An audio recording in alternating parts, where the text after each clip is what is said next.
요즘 성탄절이 다가오는데 이제 지금 요한복음은 십자가 예수님의 죽으심으로 계속하고 있죠.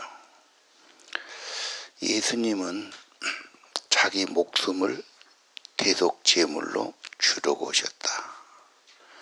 성탄에 예수님이 왜 오셨나? 핵심은 십자가에 속죄하고 죄를 사하고 생명을 주시고 부활 생명, 성령을 주시기 위해서 오신 거죠. 그래서 우리는 성탄절에도 예수님이 이 땅에 오셔서 지금 마지막 최고의 과업을 이루신 거죠. 자, 오늘은 19장 빌라도의 신문 그랬죠. 체포돼서 지금 계속 18장에서도 신문을 받고 제사장에 갔다가 다시 또 빌라도에 갔다가 이런 것을 계속 반복하는 겁니다. 예. 자, 오늘 아침 빌라도가 채찍질했다. 1절에 그랬습니다.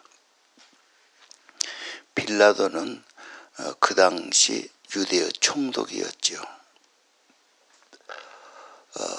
중요한 도시, 치안이 불안한 데는 군대를 거느린 총독이 직접 왔고,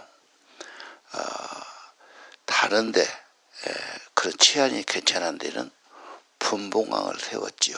그래서 그쪽 사람 중에 지도자를 세우고 다스리게 하고 세금 바치게 하고 그랬습니다. 그래서 예수님 당시에는 헤롯이 통치하던 시기였고 날 때 그 헤롯이 있었죠. 헤롯이 죽으면서 아들들에게 이렇게 나눠줬어요. 그래서 갈릴리 같은 데를 다스렸고 헤롯이 지금 유대에는 총독이 와서 직접 다스린 걸로 그렇게 알고 있습니다. 총독이 왕의 권한을 가졌는데 채찍질형을 한 겁니다. 그것은 채찍으로 때려서 이걸로 끝내고 지금 석방하고 싶은 거예요. 그래서 지금 예수님 채찍질형을 하지요. 어제 보면 빌라도가 예수님이 지금 죄 없다는 걸 알아요. 종교적인 문제지 이건 사회적으로 꺼져 죄가 아니다. 근데 저 사람들이 자꾸 저렇게 막 죽이려고 달라드니까 어제는 사면형을 내리지요. 명절에 사면하는 특례가 있는데 예수를 놔줘야 되겠다. 그러니까 그 사람들은 길을 쓰고 또 반대하면서 바라바를 놔달라고 그러지 않습니까?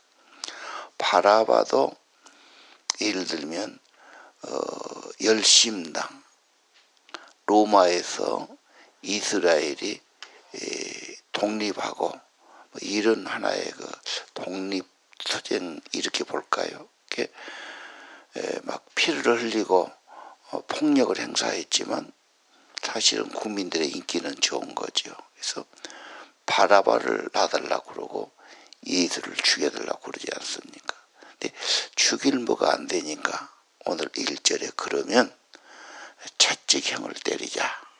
대신 그래서 채찍형을 언도한 거죠. 그럼 보통 한 40대 좀 때리는데 그 채찍에 나비나 뼈가 붙어 있어서 살점을 뜯어낸다. 그래서 이걸 그 정도 맞고 나면 사람이 정신을 잃을 정도 같아는 무서운 채찍질입니다. 옛날 사람이 좀 인권의식이 없었고 그렇게 막 잔인하게 사람 죽이고 그때야 전쟁이 뭡니까 가까이 가서 그대로 막 창으로 찌르고 말이지 칼로 베고 막 그러지 않습니까? 그거 끔찍한 겁니다. 사실은. 지금은 멀리서 쏘니까 총으로 탕 쏘지만 그 당시 군인들이나 이 사람들은 좀 잔인하다고 그게 익숙한 겁니다. 그래서 그렇게 아주 피투성이 되도록 채찍을 맞은 겁니다. 채찍에 대해서 뭐라고 나옵니까? 성경에. 이 채찍을 맞으면 기절할 정도로, 갱신을 못할 정도로 고통을 겪고요. 이 성경이 뭐라고 그랬냐면 그분이 우리의 죄를 담당하셨고 그분이 채찍에 맞음으로 너희는 나음을 얻었다. 이게 여러 번 나온단 말입니다. 그래서 그 말을 계속 예수님의 채찍을 맞고 우리들의 병을, 우리의 아픔을, 우리의 연약함을 다 담당하셨구나. 그래서 우리의 질병에 대한 속죄가 되는 겁니다. 이사야 53장에는 그분이 찔림은 우리의 허물을 인하며 그분이 상함은 우리의 죄악 때문이었다. 그분이 징계를 맞음으로 우리가 평화를 누리고 그분이 채찍에 맞음으로 너희가 나음을 입었다. 이건 성경 말씀을 많이 생각하고 묵상하고 내게 적용하고, 그래서 몸이 아프고 연약한 분들 예수님이 우리의 죄도 저주도 다 담당하시고 내 연약한 질병도 그분이 담당하시고 대속하시고 낫게 하시고, 그러지 막 병 때문에 고민을 하고 막 이게 병이 커지고 내가 이러다가 뭐 문제가 오고 막 앞으로 어떻게 하고 막 이 병보다도 마음의 갈등이 더 문제가 올 수 있어요. 어떻게 그러면 좋아집니까? 주의 말씀을 암송하는 거지요. 그 말씀이 내 마음에 가득 찬 거지요. 자, 채찍형 맞았습니다. 군인들은 가시나무 칸을 씌우지요. 그럼 또 머리에서 피가 나지요. 가시란 게 막 찌르고 피나게 하지 않습니까? 자색옷을 입히고요. 유대인의 왕이라고 희롱하는 겁니다. 그리고 손으로 때렸다. 이게 제일 모독적인 거 아닙니까? 그래서 뺨을 때리고 막 손바닥으로 때리고 해서 모독하고 학대한 겁니다. 그래서 무지한 군인이라고 그러고, 어디 감히 하나님의 아들을 자기들이 때릴 수 있겠느냐. 자, 빌라도가 말합니다. 나는 아무 죄도 찾지 못했다. 몇 번이고 그래요.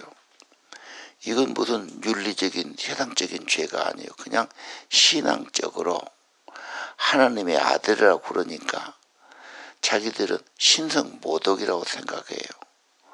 어떻게 사람인데 하나님의 아들이라고 그러냐. 신성을 모독했다. 이건 참을 수가 없다. 죽여야 된다. 돌로 때려서 쳐 죽일 수 있어요. 그런데 그렇게 안 하고 가장 잔인한 죽음, 십자가는 얼른 안 죽지 않습니까? 그래서 그 나무에 달려서 목이 마르고 손과 발이 찢어지고 그렇게 하면서 메말라서 허덕이면서 목숨을 거두는 이 세상에서 가장 잔인한 사형 방법이 십자가. 로마 시민한테는 이런 형을 안 했습니다. 그리고 주로 반란군들 뭐 이런 식의 처리했는데 십자가형을 지금 해달라고 그러지. 그래서 로마 총독 그 권한을 가졌기 때문에 사형시켜달라고 그 예를 쓴 겁니다. 그런데 아무 죄를 못 찾았다. 신문했는데 물어보고 형편을 보고 판단하니까 큰 죄가 아니야. 자, 근데 사람들은 계속 그런 거죠. 자, 예수님이 이제 그렇게 가시관 쓰고 자색을 입고 나와요. 빌라도가 뭐래요? 보라, 이 사람 이로다. 자기는 죄가 없다고 주장하는데 백성들은 뭐라고 그럽니까? 제사장들이 특별히 그러죠. 그 하석들이 십자가에 못 박으소서, 십자가에 못 박으소서.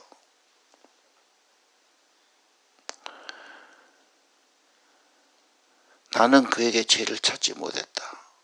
죄가 없는데 어떻게 십자가에 못 박겠느냐. 빌라도는 그렇게 지금 결정을 합니다. 자, 7절입니다. 우리의 법에 있으면 죽어야 되는데 당연히 자기를 하나님 아들이라고 했다. 빌라도가 그 말 듣고 더 두려워하지요. 여기서 보면 빌라도는 권세를 가졌어요. 그런데 지금 해결책을 못 잡고 쩔쩔매고 예수님이 하나님의 아들인 게 더 불안해진 겁니다. 다른 성경에 보면 빌라도의 아내가 꿈을 꾸고 저 사람은 의로운 사람이니까 절대 손대서는 안 됩니다. 또 이렇게 말했다고 복음서에 나오지 않습니까? 그 빌라도는 어떻게 하든지 예수님 놓아주려고 그러는데 그 군중의 무리가 예루살렘은 항상 그런 폭동이 많이 나왔어요. 치안 담당자는 폭동이 나고 막 피 흘리고 데모하고 막 이러고 막고 하면서 유혈사태가 나면은 황제 앞에 책임을 진단 말이에요. 가장 두려워하는 것이 치안 문제고 폭동 문제였습니다. 그 빌라도가 두려워한단 말이에요. 그리고 물어봐요. 9절에 어디서 왔느냐? 네 근거가 어디냐고 묻지요. 예수님 한 말도 대답 안 한단 말이에요. 그게 뭐라고 그래요? 나는 놓을 권세도 있고 십자가에 못 박을 권세도 있다. 왜 말 안 하냐 이렇게 나오는 거죠. 근데 예수님 뭐라고 그래요? 네 권세 위에서 주지 않으면 그 아무것도 아니다. 그리고 너를 넘겨준 자들의 죄가 더 크다 그러죠. 좀 반대 같지 않습니까? 그런 데 가면은 누죽이 들고 그렇게 매를 맞고 그렇게 몰아세우고 막 천지가 저기지요. 제자들은 다 피하고 없지 않습니까? 그 군인들이 막 때리고 협박하고 군중들은 저 야단이고 제사장도 저러고 조금도 굽힘이 없지요. 두려움도 없지요. 비굴함도 없지 않습니까? 당당하시죠. 총독이가 왕이고 위에서 허락하셔야지. 위에서 주신 것이지. 위에 계신 하나님이 하시는 거지. 이렇게 지금 대답하지 않습니까? 자, 12절. 그래도 빌라도는 어떻게든 놓고 싶었어요. 죄가 없는 걸 알았으니까요. 근데 유대인들은 계속 가이사의 중심이 아니다. 왕이라는 자는 가이사는 로마 황제 아닙니까? 로마 황제의 중심이 아니다. 총독은 로마 황제가 임명하니까 모든 것이 황제에게 달렸지. 그리고 이제 황제에게 고발하겠다 막 이런 식으로 나오지 않습니까? 자, 자기를 왕이라 하는 자는 가이사의 반역자다. 계속 그렇게 나오니까 13절 빌라도가 재판석에 앉아요. 뭐 재판하는 그 특별한 자리 있지요. 거기 가서 앉습니다. 그리고 그날이 6월절 전날 6시 아침 일찍이에요. 그리고 6월절 전에 사형시키려고 아주 작정을 한 거죠. 예. 빌라도가 다시 말해요. 빌라도가 여러 번 나왔지요. 보라 너희 왕이로다. 그들은 없이 하소서 십자가에 못 박게 하소서. 너희 왕을 십자가에 못 박으랴. 가이사 외에는 우리에게 왕이 없나이다. 결국 16절은 십자가형에 처한다. 언도를 합니다. 총독의 권한으로. 그럼 재판정이니까 십자가형이 바로 집행된 겁니다. 어떤 사람은 빌라도에게 고난을 받으사 이렇게 지금 사도행에 되지 않습니까? 빌라도의 손을 빌어서 십자가형이 된 거죠. 그리고 빌라도는 건도한 다음에 물을 떠오라고 그래요. 그리고 자기 손을 씻어요. 나는 이 사람 피에 죄가 없다. 무죄하다. 이 죄를 너가 뒤집어 써라. 우리와 우리 자손이 다 받겠습니다. 뭐 이러고 나오지 않습니까? 그래도 빌라도는 그 책임자의 자리고 재판장이 언도에 있단 말이에요. 지금도 사도신경 전 세계 사람이 매 주일마다 본디오 빌라도에게 고난받았다. 이렇게 지금 우리가 암송하고 있지 않습니까? 자, 인간들이 모욕하고 채찍질 못 알아서 잔인한 십자가, 가장 잔인하고 아픈 그 십자가형이죠. 얼마나 인간이 반역이 크고 시기심이 많고 죄 없는 사람을 몰아 죽이고, 야, 이게 인간들이 하는 건가? 그래서 예수님이 십자가형에 처한 겁니다. 이제 내일부터는 십자가에 못 박히는 모습, 십자가 위에서 7마디인데 지금 3마디가 나오고 있죠. 오늘 저는 아까 5절 보라 이 사람이로다. 이 사람을 보라 그 말이죠. 자, 이 5절을 읽고 예수님의 십자가 모습을 그린 사람이 있어요. 이태리 사람이에요. 그런데 1719년이니까 꽤 됐지 않습니까? 1719년에 20살 먹은 청년이 미술관에 갔다가 이 사람을 보라는 십자가 그림을 보게 됩니다. 졸업여행으로 가는데 그걸 보는데 묘한 매력에 빠져요. 눈길이 다른 데로 가지 않아. 그리고 그 밑에 이 사람을 보라. 그래서 그 십자가의 것을 그림을 보고 또 보는데 거기 뭐라고 되어 있느냐. 나 너를 위해 목숨 바쳤는데 너 나를 위해 뭘 주느냐. 또 이렇게 적어놨어요. 그분이 진젠돌프란 청년이었어요. 20대면 상당히 좀 민감하지요. 민감한 청년들이 문학이나 좋은데 이렇게 민감하면 좋은데 막 이렇게 좀 좋지 않은 것에 민감하면 그 영혼이 막 더러워지고 망가진단 말이에요. 이 민감한 청년이 그걸 본 거예요. 그분이 거기서 회심을 합니다. 그리고 나를 위해서 십자가를 지신 내 죄를 속죄하신 예수님. 예수님은 너희 위해 목숨 주었는데 넌 나를 위해 무엇 주느냐. 그래서 그분이 1719년 거듭남을 하게 돼요. 나중에 그분이 변호사가 됐고요. 1737년에 기독교 형제단을 만들어요. 그래가지고 경건 운동을 일으키죠.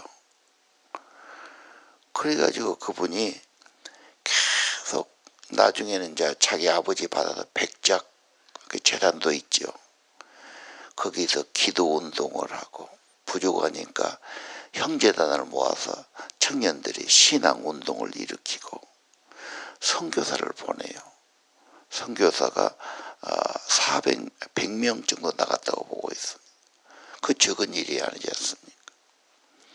그분이 사는 땅이 헤르누튼, 모라비안 형제단 그렇게 됐어요. 그러면서 독일의 경건주의가 나오기 시작합니다. 놀라운 것은 100년간 기도 운동을 벌쳐요. 계속 기도를 바치는 거죠.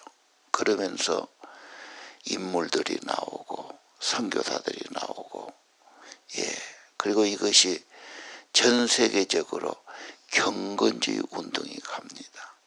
그래서 신앙생활, 예수님 잘 믿고 예수님 본받고 예수 마음으로 살고. 저는 바쁘고 할 일도 많을 텐데 기도를 쉬지 않고 100년을 이어왔다. 사실은 기도와 성령이 역사하셔야 뭔 일이 이루어지죠. 인간만 갖고는 택도 없죠. 근데 그 기도가 그만큼 진실하고 오랫동안 이어오고, 그냥 수도원처럼 형제단을 만들어서 경건주의 운동을 일으켰단 말이에요. 갔다 온 분이 쭉 그 기록을 적어놓고 사진을 올려놓은 거 인터넷에 나오더라고. 내가 독일을 몇 번 가는데 거기를 못 갔구나. 거기로 이제 가봐야 되지 않을까, 그런 생각이 들었어요. 그 100년 기도한 데 가서 우리도 좀 기도를 좀 같이 한번 드려보면 안 될까. 그것이 또 미국으로 건너갔습니다. 히틀러가 하다 핍박하니까요. 미국 가서 또 그렇게 오랫동안 기도 운동을 벌리고 있지요. 그런 게 좀 우리가 탐나지 않습니까? 어느 분이 미국 갔는데 그 후손들이 모여 기도한대요.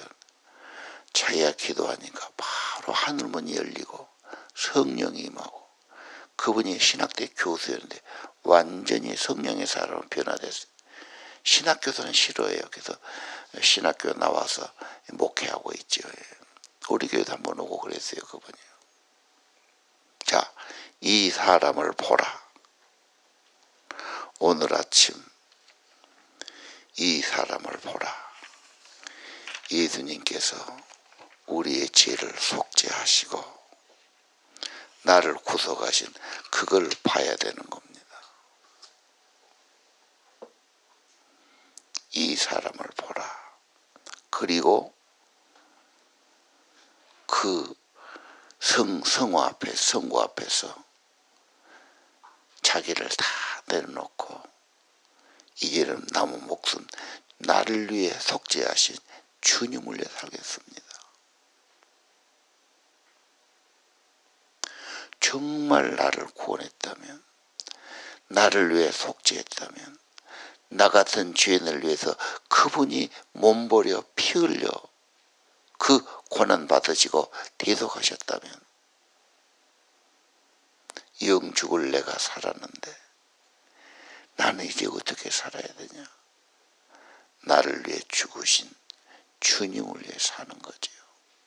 당연하지 않겠어요?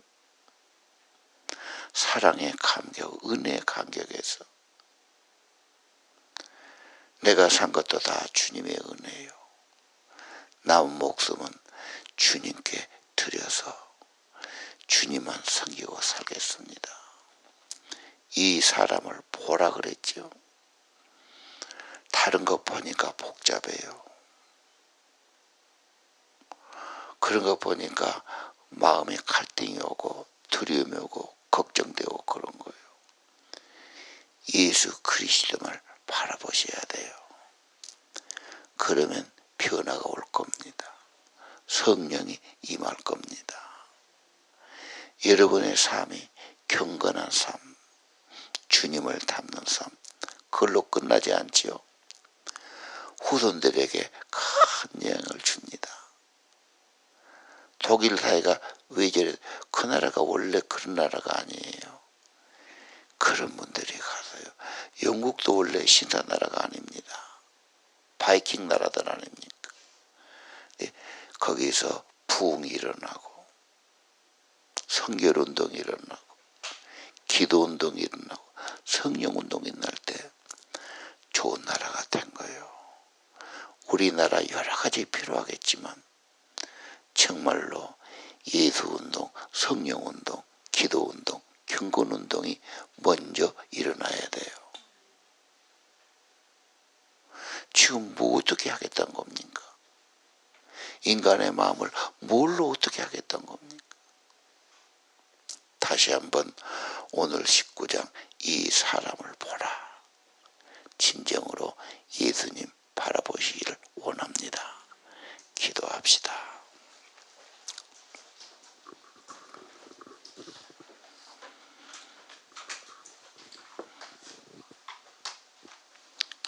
이 사람을 보라.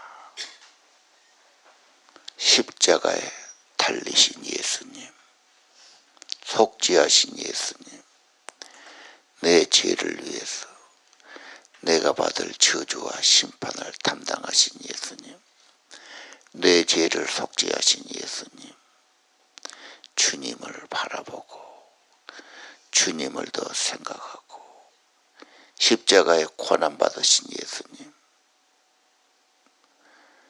내가 어떻게 살아야 됩니까? 나를 구원하신 예수님 찬양하고 복음을 전하고 예수님께 내 남은 생애를 바치고 구원받은 저희들 이 생명 곧게 주님께 바쳐서 주의 것으로 살게 하옵시고 예수운동, 경건운동, 기도운동, 성령운동, 말씀운동 이 땅에 일어나게 하옵소서. 새벽기도 성도들 은혜 주시기를 기도합니다. 주님만 더 바라보고 더 바라보고 더 바라보고 주님 닮아가게 하옵소서.